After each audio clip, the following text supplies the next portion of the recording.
वजीर आजम शहबाज शरीफ से army chief general Qamar Javed Bajwa की मुलाकात, पाक फौज के पेशा वराना उमूर और कौमी सलामती की सूरत हाल पर तबादला ख्याल।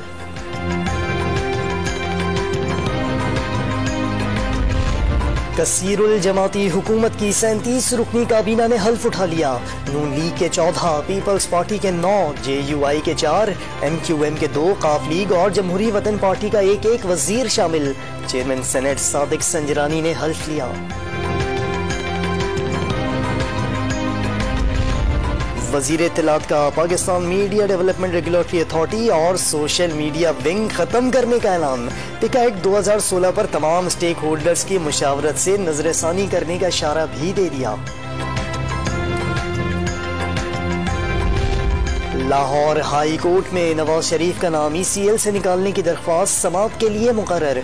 2 रुकनी बेंच कल शहबाज शरीफ की दरख्वास्त पर समाअत करेगा। दरख्वास्त 2019 में दायर की गई थी।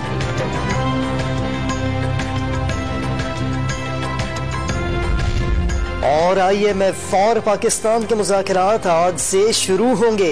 गवर्नर स्टेट बैंक रजा बाकर वाशिंगटन पहुंच गए। वफाकी वजीर खजाना मिफ्ताह इस्माइल ऑनलाइन शरीक होंगे।